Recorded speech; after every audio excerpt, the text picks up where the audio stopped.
ঘরে বসে লোকাল ট্রেনের টিকিট কাটুন খুব সহজে। চলুন দেখে নিই কীভাবে লোকাল ট্রেনের টিকিট কাটুন। আবার প্রথমে প্লে স্টোরে চলে যাব। প্লে স্টোরে গিয়ে সার্চ অপশানে রেল ওয়ান অ্যাপ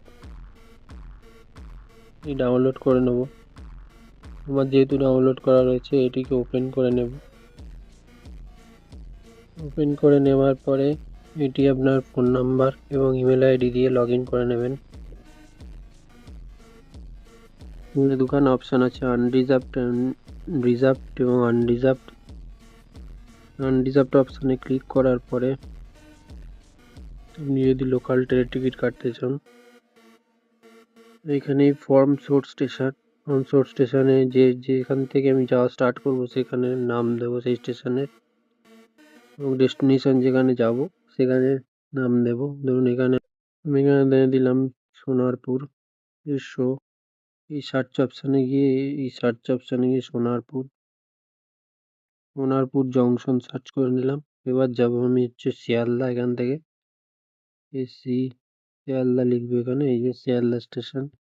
এরপরে এই নিচে দেখবেন প্রসেস টু বুক এবং চেক আপকামিং ট্রেন বুক করতে হলে প্রসেস টু বুক অপশানে ক্লিক করবেন।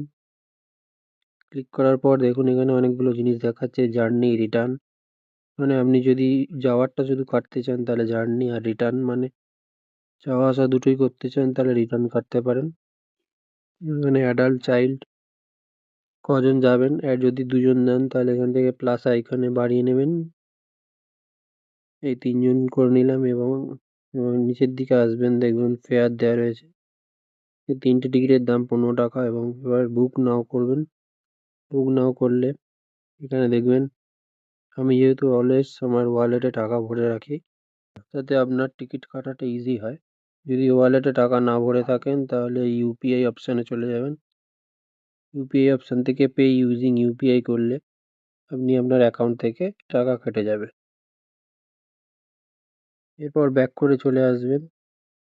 ব্যাক করে চলে আসার পর দেখবেন এই একদম নিচের দিকে দেখবেন মাই বুকিং যে অপশানটি রয়েছে, মাই বুকিং অপশানে গিয়ে আপনার টিকিটটা যখন কাটা হয়ে যাবে তখন এই মাই বুকিং অপশানে আপনার এই টিকিটটা দেখাবে, এবং আপনারা খুব সহজে এই টিকিটটা টিটিকে দেখালে এটা অ্যাকসেপ্টেড হবে। এভাবে যে কোনো লোকাল ট্রেনের টিকিট আপনারা খুব সহজেই কাটতে পারেন। তো এইরকম ধরনের আরও ভিডিও দেখার জন্য আমাদের চ্যানেলটিকে সাবস্ক্রাইব করে রাখুন। ভিডিওটি দেখার জন্য অনেক ধন্যবাদ।